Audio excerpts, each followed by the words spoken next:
Jamie. Hi guys, how you doing? Welcome. I understand you pretty good. have a new daughter. Yeah, we're always having new daughters. You're really outnumbered, huh?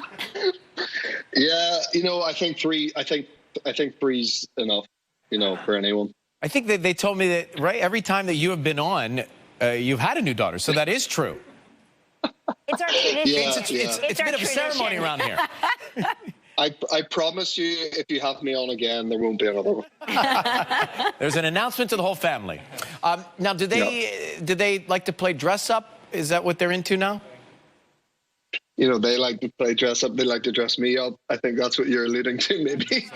I'm trying to get to this photograph. Oh, my goodness. You know what? I'm jealous. That's all I have to say. You know what happened here? So I didn't have a say over the frock. And I came in, and my eldest two had chosen that one for me and said, "This is the one you're wearing, Daddy." And I said, "Fine. You don't have to ask me twice." So I jumped in, and my wife came home like 20 minutes later. I was still in it, and she wasn't even shocked that I was wearing a dress. She was just annoyed that I was wearing that dress because it was one of her favorite dresses. I have to say, before we go on, I got so sucked into The Fall, the series that you did, and I binge-watched that. This is all Ryan talks about. I mean, it was intense, and the character's so creepy, Jamie, that I have that vest, and I can't wear that vest now. Like that same hoodie you go running around town in, I have, but no one can't wear that anymore. Dude, anytime I wear a hoodie now, someone will comment, like, "You look like Paul Spector." I'm like, okay. Yeah, because it's creepy. I can't do it. The character's creepy. Little by little, based on whatever characters you're playing, you're not going to have any clothes left to wear. You're just going to be wandering around in your wife's favorite dress. Walking around the farm.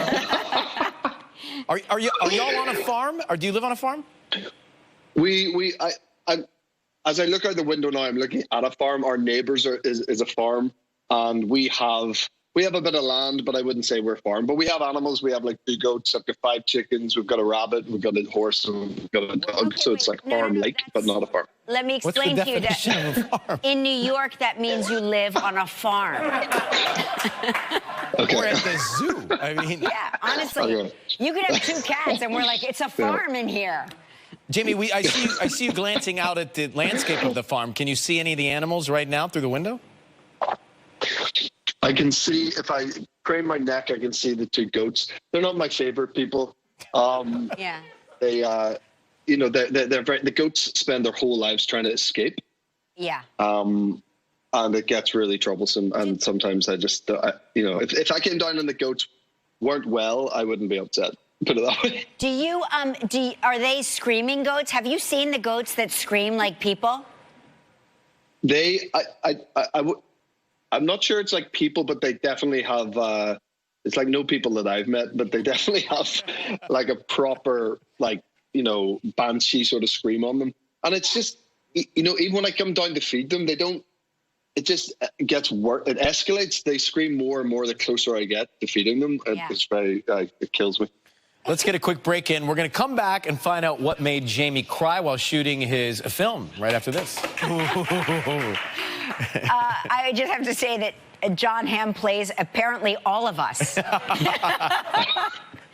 That's a scene from Wild Mountain Thyme. A bit of an Irish fable, would you say? Yeah, I think a fable's a good way of describing it. It's almost like a fairy tale. It's John Patrick Shanley, who wrote and directed the movie.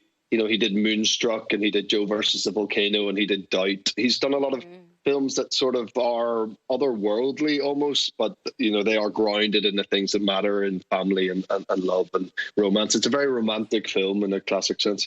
And speaking of romance, Emily Blunt is in the movie, someone I am personally in love with. And she plays she plays Rosemary.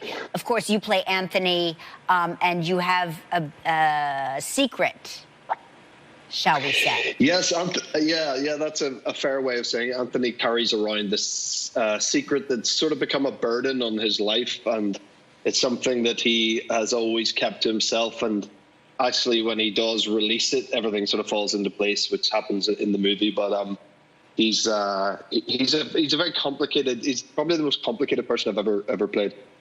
What about Christopher Walken playing your father and the emotion that you feel about that?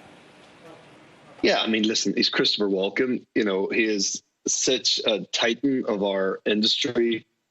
So many iconic, performances over the years. And, it's one of those things you never expect will happen. You'll have the likes of Christopher Walken playing your father and something. And, he was just so sweet. He's played so many sort of terrifying roles in his life.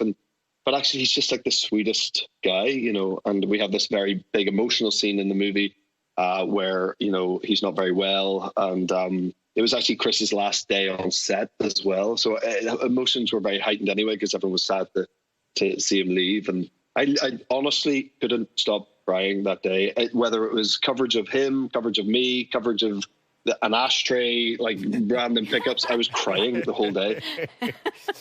Well, I'm sure it's a very compelling scene. Wild Mountain Thyme in select theaters and on demand December 11th. Jamie, great to see you. Happy holidays, man. Thanks for coming on. Good to see you guys. Thanks a million. Nice to see you. Bye.